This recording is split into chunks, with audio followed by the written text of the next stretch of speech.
nitampiga mtu punch na twende Sheikh. Mungu nishafika Mombasa. Lakini sina pa kulala hapa. Subiri bwana. Ndani subiri kidogo Sheikh. Ndio kwanza basi tukisi. Samahani kidogo, ngoja nikutana na wenyeji hapa. Wewe amhitaji nani? Mimi ni mgeni hapa Mombasa. Sheikh wamuuliza amhitaji nani wakati mtu ashakwambia hana pa kulala.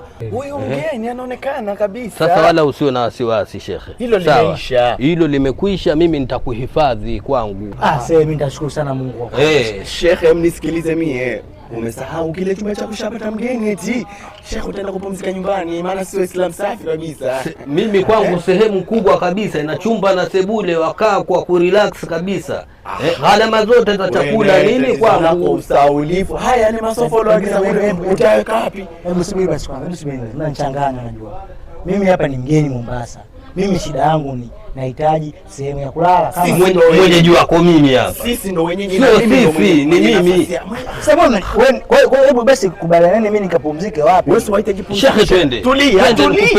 Mbona sisi tunakula papara za nini sasa? Hebu muachilie kwanza. Huyu mwachilie bwana. Wewe tulie kwangu Sheikh. Sheikh mbona wa hivyo bwana na wewe? Shaka tulie kwangu. Bwana subiri. Wewe wa kwangu mimi, wewe wa kwangu. Twende bwana. Sasa umechanganya. Wewe wa kwangu, wewe kwangu.